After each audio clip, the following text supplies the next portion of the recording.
Praise the Lord. புதிய மாதத்துல அடி எடுத்து வைத்திருக்கிற உங்கள் ஒவ்வொருவருக்கும் அன்பான இயேசுவின் நாமத்தில் என்னுடைய அன்பின் வாழ்த்துக்களை தெரிவித்துக் கொள்கிறேன். கடந்த மாதத்துல கர்த்தர் நம்மை அற்புதமாய் நடத்தி வந்தார். இந்த புதிய மாதத்திலும் கர்த்தர் தம்முடைய புது பலத்தினால உங்களை நிரப்பி ஆளுகை செய்வார். நீங்க ரொம்ப சுகமா இருப்பீங்க, நீங்க ஆசீர்வாதமா இருப்பீங்க. உங்க கண்ணீரை துடைப்பார், உங்கள் கவலைகளை மாற்றி விடுவார். இந்த புதிய மாதத்துல கர்த்தர் நமக்கு கொடுத்த வார்த்தை சங்கீதம் 97:5 வசனத்தின் முதல் பகுதி. கர்த்தரின் பிரசன்னத்தினால் பர்வதங்கள் மெழுகு போல உருகிற்று. ஹல்லேலூயா. கர்த்தரின் பிரசன்னம் என்று சொல்லும் பொழுது கர்த்தர் நம்மை அன்பாய் நேசிக்கிறார். அதனால நம்மோடு கூட இருப்பதுதான் தேவ பிரசன்னம். கர்த்தருடைய வல்லமை எப்படிப்பட்டது என்பதை குறிக்கிறது. இப்படிப்பட்ட கர்த்தருடைய தெய்வீக மகிமை வெளிப்படும் பொழுது என்ன நடக்கும் தெரியுமா?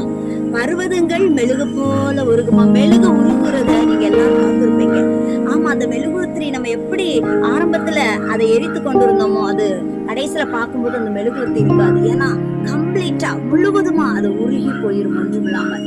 அதே போல மலைகளை போன்ற கடினமான பிரச்சனைகள் எல்லாம் கர்த்தரின் பிரசன்னத்தினால ஒன்றும் இல்லாமல் போகும். அப்படியானால் கர்த்தருடைய பிரசன்னம் நம்முடைய வாழ்க்கையை மாற்றக்கூடியதா இருக்கிறது. நம்முடைய வாழ்க்கையில இருக்கிற கடினமான பிரச்சனைகளை ஒன்றுமில்லாமல் நிர்மூலமாக்கி போடுகிறது. இன்றைக்கு சோதனையோடு, வேதனையோடு, பல பாரங்களோடு, கடினமான காரியங்களை எப்படி கடந்து போக போறேன்னு நீங்க நினைச்சிட்டு இருக்கீங்களா? கர்த்தர் சுக்குநூறாக ஒன்றுமில்லாமல் அவைகளை உடைக்க போகிறார். ஆமா, அவைகள் மெழுகு போல உருகி போகும். கண்டிப்பாக கர்த்தர் இந்த மாதத்துல உங்க வாழ்க்கையில இருக்கிற எல்லா கடினமான சூழ்நிலைகளும் உருகி போகும்படி செய்வார்.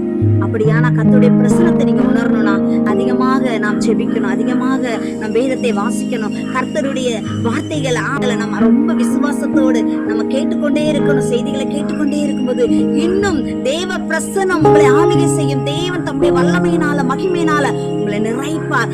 அப்படி தேவ பிரசன்னம் வெளிப்பட உங்க வாழ்க்கையில இருக்கிற இருள் மாறும், கடினமான சூழ்நிலைகள் மாறும். கர்த்தர் உங்க வாழ்க்கையில பெரிய காரியங்களை, அற்புதங்களை செய்வார். நிச்சயமா இந்த மாதத்துல கர்த்தருடைய பிரசன்னத்தினால பெரிய காரியங்கள் உங்க வாழ்க்கையில நடக்க போகிறது. ஏன்னா நம்ம வாழ்க்கையை மாற்றுகிறதான தேவ பிரசன்னம் உங்க வாழ்க்கையில வெளிப்படும். கர்த்தர் தம்முடைய மகிமையினால் உங்களை நிறைத்து ஆசீர்வதிப்பார். இந்த மாதம் முழுவதும் உங்களை அற்புதமாக வழி நடத்துவார். இந்த வார்த்தையின்படி கர்த்தர் நம்ம ஒவ்வொருவரையும் ஆசீர்வதிப்பார். God bless you.